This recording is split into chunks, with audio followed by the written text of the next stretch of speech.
Hello mga auntie, may pumasok ng customer na bitbit na may karton na malaki. Wow! At nagtanong nga siya mga auntie kung magkano daw ang pabalot.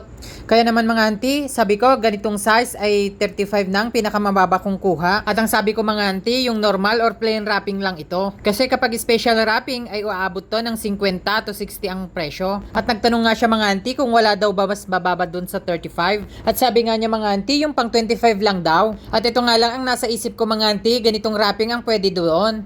Ayaw ko nga sana itong gamitin mga auntie kasi medyo mahirap itong i-wrapping. At hindi ito pwede sa mga glue mga auntie. Kaya naman kung mapapansin nyo ay puro tape lang ang aking ginagamit. Ginamitan mo kasi ito ng glue mga auntie ay natutunaw itong ating wrapping. Kaya naman kung walang reklamo ang ating customer mga auntie ay tape na lang ang aking ginagamit dito.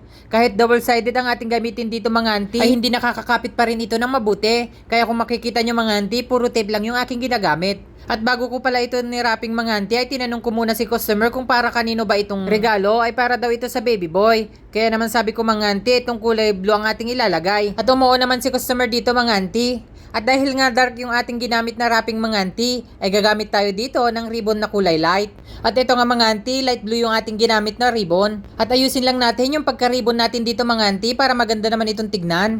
At ito na nga mga auntie, tapos na yung ating wrapping. At kung gusto mo ang ating video for today, follow for more. Huwag mo na rin kalimutang i-share. Yun lamang. Once again, Abel Cariaga.